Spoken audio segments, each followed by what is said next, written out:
కాళేశ్వరంలోని గోదావరి త్రివేణి సంగమంలో సరస్వతి అంత్య పుష్కరాలు కొనసాగుతున్నాయి. త్రివేణి సంగమంలో పుణ్యస్నానాలు చేసేందుకు భక్తులు భారీగా తరలివస్తున్నారు. నదిలో పుణ్యస్నానాలు చేసిన అనంతరం కాళేశ్వరం ముక్తేశ్వర ఆలయాన్ని దర్శించుకుంటున్నారు భక్తులు.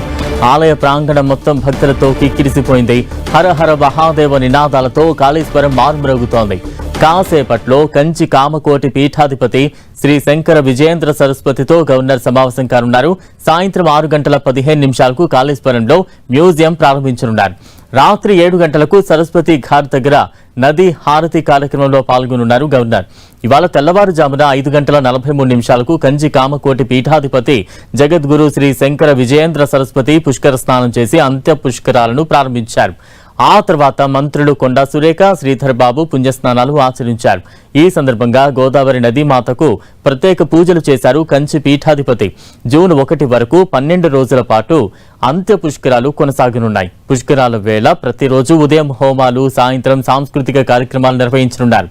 ప్రతిరోజు ఒక ప్రముఖ పీఠం స్వామీజీ నదిలో పుణ్యస్నానం ఆచరించనున్నారు.